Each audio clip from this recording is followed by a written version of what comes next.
Hello అందరికీ welcome back to my channel. ఈరోజు నేను ఎగ్స్తో నీటట్టు చేశానండి. ఎగ్స్తో మనం ఎన్ని ఎక్స్పెరిమెంట్స్ చేస్తామో కదా, ఇంకా వంట రాని వాళ్ళైతే ఏ ఎక్స్పెరిమెంట్ చేసినా అదో కొత్త రెసిపీ అయిపోతుంది. ఎగ్ గ్రేవీ కాకపోతే ఎగ్ ఫ్రై కాకపోతే ఎగ్ కట్లెట్స్ కాకపోతే ఇంకా అండా బుజ్జి కాకపోతే ఇలా నీటట్టు అయితే చేసుకుంటాము. ఎగ్స్తో ఎన్ని వెరైటీస్ చేసినా చాలా బాగుంటాయి. ఇంకా గుడ్డిని అటు తిప్పి ఇటు తిప్పి చివరకు చేతబడి చేయడానికి కూడా వాడుతుంటాము. నేను ఎప్పటికప్పుడు ఎగ్స్తో ప్రయోగాలు చేస్తూనే ఉంటాను, కానీ ఏ ప్రయోగం చేసినా ఇప్పటివరకు ఫెయిల్ అవ్వలేదు. పాపం గుడ్లు తిప్పుకుంటాయేమో, మీరు తింటారు కానీ నన్ను నచ్చిన విధంగా వాడుకొని నన్ను చావగొడుతున్నారని.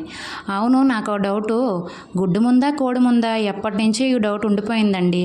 మీకు ఎవరికైనా తెలిస్తే కామెంట్ చేయండి. అలాగే మన ఛానల్కి ఒక లైక్ కొట్టండి. ప్లీజ్ సబ్స్క్రైబ్ కూడా చేసుకోండి మరి.